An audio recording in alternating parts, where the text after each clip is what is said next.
Hey, look at that, it's everybody's favorite low-effort content, a tier list rating the weapons in a game only a week old, but I keep getting asked what my favorites are, so this is a nice way to kind of wrap everything up together. So before we begin, I'm not planning on doing anything special visual-wise, so feel free to put me on monitor 2, listen to me in the background, and just check in to see where things are once in a while. Enjoy whatever studying or work you're doing in the background there. So first and foremost, I'm going to change the leaded system because it's a little bit boring. We're going to go with hard carry, and the hard carry for me is the Sirocco and the Raven Blade. Not necessarily together, but you need one of them for their alter attacks. At least I do. Yeah, once again, if you're not aware of how tier lists work, this is all subjective. My opinion, your opinion will be different to mine. Except, surprise, it's objective. This is the correct decision, this is the correct opinion. No one else is valid in this except for me. Haha, psych, you fell for it. This is a litmus test to see if you have correct thinking or not. I'm kidding.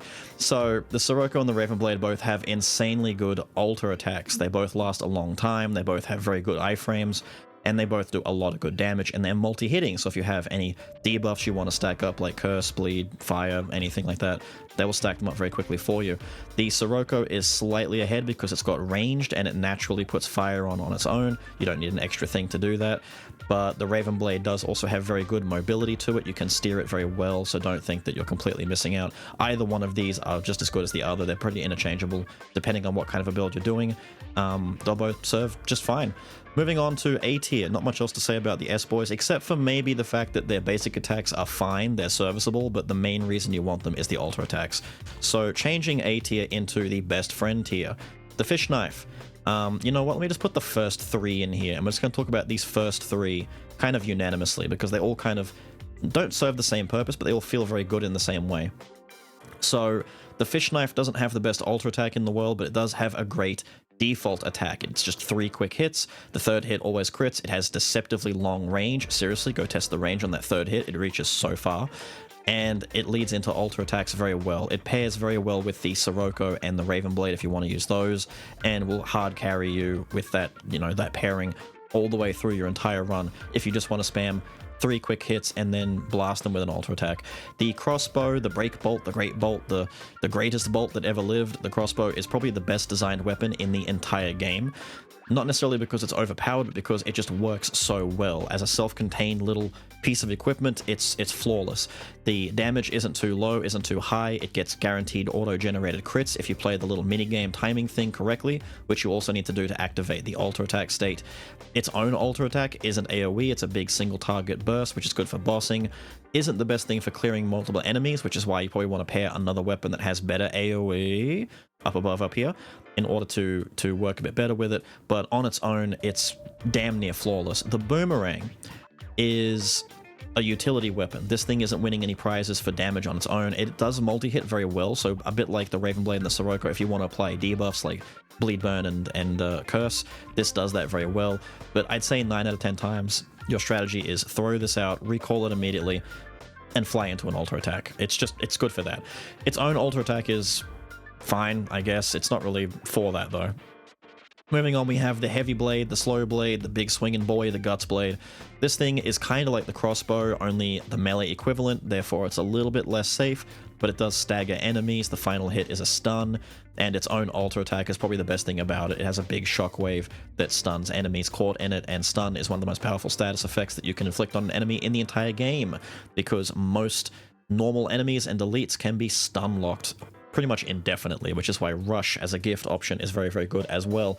If you want to pair the big Slow Boy Blade with the crossbow, you will get disgusting good mileage out of it, because not only are you at a distance and you're relatively safe, but you can keep stunning enemies.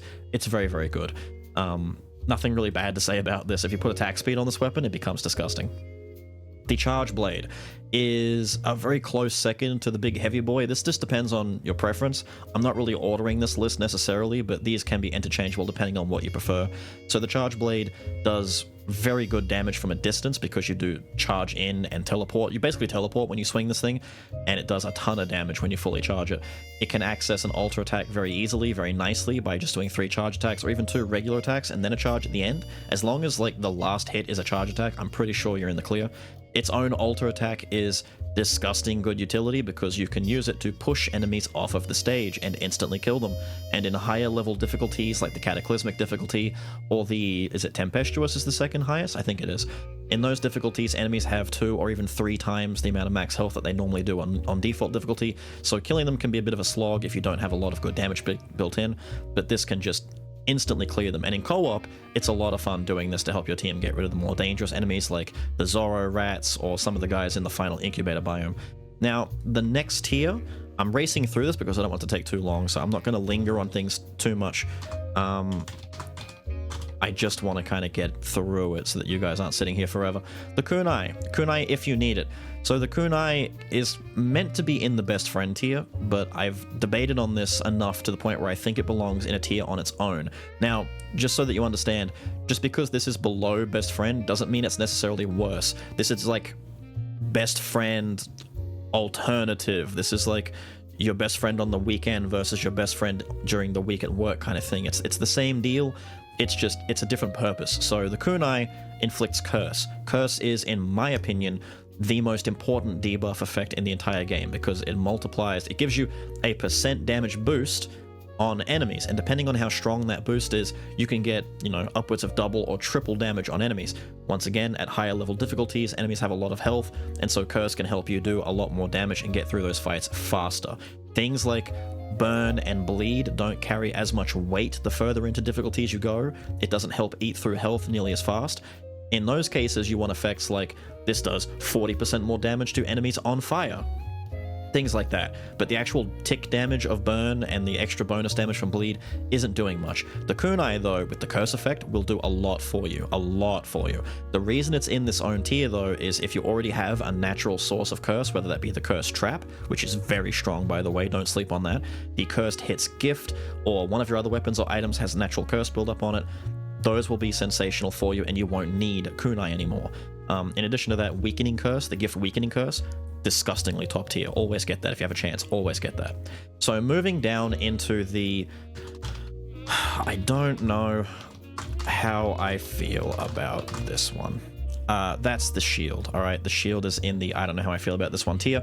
I don't think I'm necessarily alone in this. The Shield works, alright? Depending on who you ask, the Shield is either down here or it's up here. It's either down here or it's up here, because the shield does do what it wants to do very well. You hold it out, you block an attack, you get a free alter attack. So you could pair this with the Raven Blade or the Sirocco or anything else like the stun on the big slow blade. You could do almost anything that has a good alter attack with the shield and it will work amazingly. The problem is the parry timing is very difficult and the reward for doing the parry specifically is not rewarding enough. It's too much risk, not enough reward, because you have to release the button at the right time instead of press the button.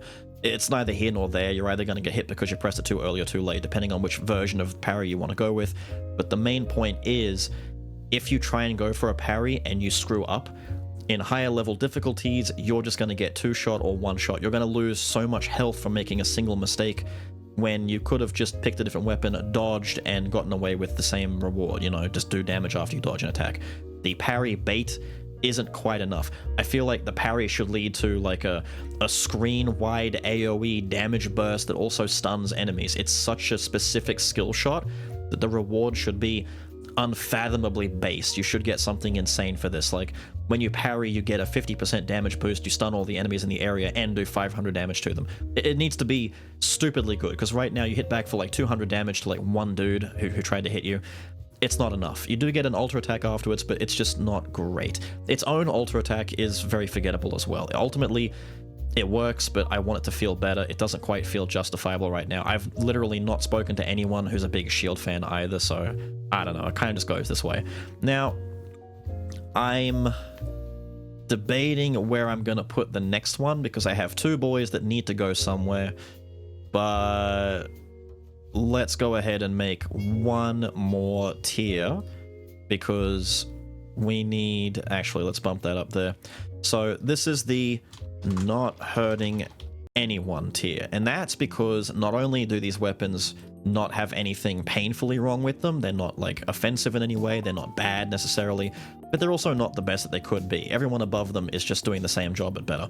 So the Eye Blade is the first one in here. The Eye Blade is very, very fun. It's got a good swing on its basic attack. However, I feel like the Raven Blade's basic attack swings are better if you're going to go for a long, swishy, swashy kind of attack string. Even the big, slow, heavy blade is better, and the Charge Blade's better as well.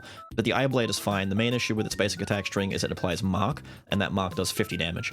I feel like the best way to buff this would be to make it so that the higher levels of Eye Blade give you a more damaging Mark effect on its basic attack, because by the time you get to, once again, stronger enemies in the Incubator biome or higher level difficulties, 50 damage is worth nothing to you. 50 damage means nothing, it's useless. So the fact that it has 50 as it's baked in is a bit sad. I would say at level 1 and 2, let it keep 50, at 2 and 3, let it get to 100, and then like 4, 5, and 6, let it do 150 damage on its Mark. Like, let it do something more. All of the other weapons up here will get tons more utility and more damage out of their own base effects. I mean, even the shield, when you do a parry or a block into an alter attack, does more than the Eye Blade's basic strings. Now, its alter attack is very nice. It's a massive AoE cleave 3 times around, just big spinning on the screen. Really good damage. The main issue is it has a gap in between the swings that isn't iframe invulnerable. So if you're getting hit by a persistent attack, like a laser or a debuff on the ground, or an enemy just happens to time their attack well, you're going to get hit. Like if you've ever had those guys jump in the air and try and land on you, like the Zorro rats or some of the golems in the first area, and you're in the middle of spinning, you're probably going to get hit by that. If you try and spin the Eye Blade on the rat pirate boss that has the cannon, the anchor cannon, you know, that we're going to talk about later, you can't invalidate all of his damage. You try and spin into him, you're going to get hit. So it just has gaps that need a little bit of fine-tuning, but otherwise it's not really bad. It's doing its job just fine. Speaking of doing its job just fine, the shurikens, this to me is in contention for the most forgettable weapon, along with the shield, because I never take the shield either. The shurikens do work just fine, but they have a snapshot where you need to be at a long distance, like the longest distance away, in order to get guaranteed critical hits on its basic attack, which is fine in theory, but enemies do like to move a lot, especially the ones that like to either jump to you or teleport around the screen very quickly. Not literally, but I mean, like the axolotl bosses at the end are very, very mobile. The golem boss has a big rush attack. They're very mobile enemies. In the first and second biomes, in the golem area, even the swamp and the rat area, it's fine. I feel like the further in you get, though, the harder it is to maintain that distance. I feel like you can keep that mechanic, maybe just be more lenient on how far away you can be. Like, instead of being at the absolute tip, maybe from the absolute tip to halfway in, so that you can't, you know, throw this thing up too close. You want to at least be like 2 or 3 body lengths away, but to be absolutely the full length away is a little bit punishing in some cases, because when this thing doesn't crit, it does no damage. The Ultra Attack recently got buffed though. There was a patch, a little hotfix about 2 days ago from when I'm recording this, that gave it like a 20% damage increase, I think, which is nice. There was nothing really wrong with the Ultra Attack. It's very fast though, no lingering iframes like the boys up here, but for what it is, it's just fine. I think we're almost at the point where we're done. I'm gonna put the katars up here. Almost done with not hurting anyone, I mean.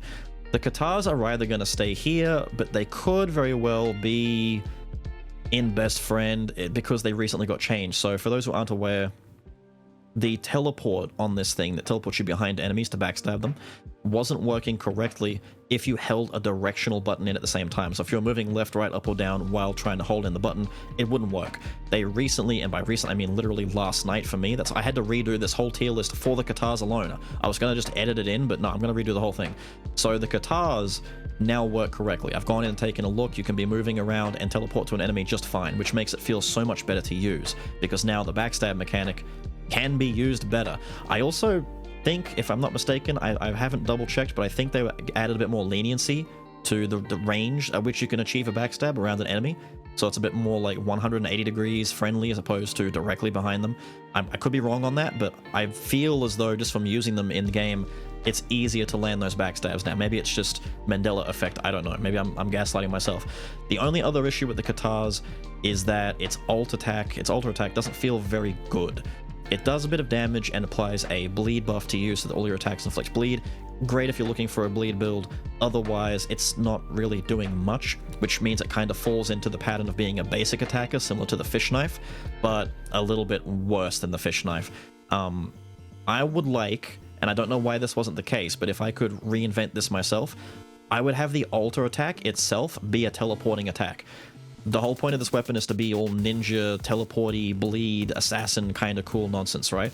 Why is the alter attack not teleporting me behind the enemy and delivering a big, powerful double thrust with both hands at the same time into my opponent's spine? Why am I not doing a big fat crit? You could either have him summon shadow clones that all attack enemies nearby and all do backstabs. You could have me teleport around and hit each dude in the vicinity once, or just have it be a single target thing like the breakbolt, which would be more in theme with the fantasy of this kind of weapon. It's a single target assassin weapon. Teleport behind a big dude, smash, do big damage. You could still bake in the bleed benefit if you want to do that, but the fact that it's just a generic couple of smacks, a bit like the fish knife does, kind of robs me of the feeling of being an assassin with the katars. But that's just a small gripe on my part. That hasn't really got any bearing on the placement of the weapon. It's okay. It does what it does very well. Depending on how much better it feels over the next couple of days and weeks, now that it's been fixed and you can teleport, it might bump up a little bit higher. It might belong in a tier, like, you know, similar to the kunai, where it's kind of, you know, it's either or depending on what you want. But right now I'm going to leave it here. Final tier. This ain't it, Steve. Don't ask who Steve is. He knows who he is and he knows what he's done. So Anchor Boom. The Anchor Boom, in my opinion, is one of the more lacking weapons in the entire game. I haven't really met anyone who forgives the Anchor Boom for not being great and kind of likes it. They've all kind of got the same, it's the Anchor Boom. I'll use it for a little bit, but everyone's always in a hurry to replace it. Maybe it's like, you know, you find a level 4 Anchor Boom and you want to replace a level 2 Boomerang, sure, maybe do that for more damage, but you're never really wanting to keep it long term. The cannonball shots that it does are way too slow. The final one specifically is terribly slow. It takes ages to get that final shot out. Very similar to the Sirocco. Problem is, the Sirocco's got one of the most busted ultra attacks that hard carry it back up to the top tier. Anchor Boom does not have an entirely busted ultra attack. It's been said to me that the auto tracking on some of the attacks can be alleviated if you let go of your directional sticks, so that when you fire off ultra attacks or certain attacks, if you're not aiming yourself in any direction, the game will auto lock on to nearby targets and fire at them, and it makes it easier for the Anchor Boom's ultra attack to land hits, because for whatever reason, the hitbox on this thing is very shallow, very weird, very, I don't know, it doesn't feel good. And as a result, most people I know don't care about the ultra attack on this thing. They're using it for the cannon, which is fair. It's a ranged attack and it stuns, I believe. It has a stagger effect on the cannonball shots, which is very, very powerful in co-op. On your own, you may not notice it that much. You can use the Great Bolt, the Break Bolt, and get away with the same issues, or even the Shurikens and the Kunai. Even the Boomerang will give you better results because you can get to ultra attacks faster. But regardless, the Anchor Boom also has the Flaming Patch cannonball that it can fire, which does serve a purpose of inflicting burn, and it does AoE, which is something that not a lot of ranged weapons in this game can access, which is nice, I guess. The problem is, I would like that cannonball shot to try and lead into an ultra attack so I can combo off of it. Otherwise, you're literally just dashing around in circles, dropping flaming patches on the ground, and that becomes very boring very quickly. But ultimately, it's a bit sluggish. Ultra attack's not very good, and the synergy with its own special mechanic of firing a flaming cannonball doesn't lead to anything. To give you comparisons, the Charge Blade does lead into ultra attacks by playing with its special mechanic, which is charging the blade. The Boomerang, you can throw it out, pull it back in, you'll get access to that every day of the week. The Shield, whether you parry or block, you can still access an ultra attack. This thing, you need to fire 3 big slow shots to get to your ultra attack, and the special mechanic of holding a cannonball doesn't really lead to anything. So it's a little bit lackluster. Next up, the Spear, Telepike, Telespike, Telesticker, Telepoker, whatever you want to call it, is a disappointment to me because I'm a massive Spear fanboy. I love spears. In almost anything that I can get my hands on a spear, I will do it, because I think spear is one of the best weapons in all of modern warfare, and all of ancient warfare for that matter. I feel like ranged weaponry, like the spear and the bow and arrow, are the 2 greatest accomplishments in weapons in all of history, basically. Big fanboy here. So when I discovered that this thing has less range than the Fish Knife's final hit, less range than the Charge Blade, less range than, in many cases, things like the Boomerang, even though this is a spear, I mean, I get it, the Boomerang's a ranged weapon, but this thing does not have any range. You need to be at a very specific distance to land the special critical hit sweet spot, which, once again, very similar to the Shurikens, is difficult to manage when the enemies are very mobile, they're moving around, and more importantly, they're swinging at you, and you're dodging and trying to run away and trying to stay alive. So it makes it very tedious to land this, in comparison to, say, the crossbow, which is just a timing thing. Eventually, you're going to get the timing down so pat that you don't even need to look at the little radius coming in. You're looking at the enemy, you're dodging around, and your muscle memory is just tapping, tapping, tapping in the correct rhythm automatically. You're not even worried about it anymore because it becomes such a fluid thing. It's a rhythm game at that point, and that feels rewarding and great to use. This feels tedious to use because you need to be at a particular distance. It can use a special ability where you throw the spear at an enemy and you teleport to them, and that will leave you in roughly the right position, but that also leaves you face to face with the enemy who's about to hit you in the head. So you can't really stick around for too long. You have to be moving and somehow still managing to stab a dude. In addition to that, it also suffers from slow final hit itis, which the anchor boom shares. The fish knife has a little bit of that, but it's faster by like half of that. But most weapons will swing their attack strings, and the last hit has a little bit of length to it. You're supposed to dodge before you do this, so that you can, like, you know, like technically with the fish knife, for example, you do 2 swipes, you dodge, you do the 3rd hit, you dodge, you do an alter attack, right? That's how you do it. You weave dodges in between your attack strings. The spear can do that, but it does not feel good, because why is my last hit not a giant spear thrust? Instead, it's like an overhead chop. It feels weird and unwieldy kind of way. Like, it's not great. The alter attack is also a spinning buzzsaw around you. I don't know why it shares the same effect as the boomerang. The boomerang makes sense. It just makes the boomerang really big and it spins on top of you. Why is the spear a buzzsaw? Why am I not either launching the spear like the Longinus into someone's body and pinning them against the wall? Why am I not launching this thing with all the might of a javelin toss? Or why am I not doing a gigantic thrust that carries me across the screen where I impale my dude in a mad charge? Why am I not using my spear to spear? Why is it spinning around me? I don't understand. That's the spear. Until it gets more range and maybe an alter attack adjustment, because I don't really like the alter attack on this thing. It's mostly a basic attacker for me, but it's going to stay down here for now. Even if it gets changed, it might only end up here, but I'm really hoping the spear gets a glow up. The goo brush is, in my opinion, the most disappointing weapon in the game, and I like goo. I really like goo in this game as a status, but that also means I'm a big fan of the goo bomb trinket, and not necessarily the goo brush. I really wanted to like this thing. I really wanted to like this thing. So the idea of an artist's brush being used as a weapon is a phenomenal idea. It's been used a few times before in games. Shoutouts to Okami, for example, where it was really cool and really like artistically driven in how you could use ink strokes for offense and things like that. This doesn't feel anything like using a brush for a weapon. This feels like you're using a worse spear, because for some reason, the final hit in its attack string is a multi-thrusting stab. Its alter attack, for whatever reason, is a multi-thrusting stab. It has a very narrow, very unforgiving hitbox, where if you're trying to hit multiple dudes, you're probably not going to unless they're lining up perfectly, like bowling pins, or dominoes more specifically. They're just not going to get hit very easily by any of these attacks. And when I think of a brush, like, hear me out here. Brush? What comes next? Stroke. Brush, stroke. I don't know why this thing isn't flinging itself across the screen with reckless abandon the way that Bob Ross does when he has a happy accident fence or a tree, right? I want this thing to be liberating to use. I want to pick up this brush and go, right, I'm gonna paint me a fuck, and just start swishing this thing like Mario Sunshine Baby Bowser nonsense. Sorry, Shadow Mario. I didn't mean to spoil the 20-year-old game. So the alter attack is a multi-thrusting thing. I don't like that. I want the alter attack to either be me spinning in a circle, flinging paint everywhere, or doing gigantic, big, broad brush strokes. I mean, you've got weapons up here that can insta-kill dudes, that can stun dudes, that blast half the screen with fireballs, that do all sorts of nonsense. Even the eye blade cleaves half the screen.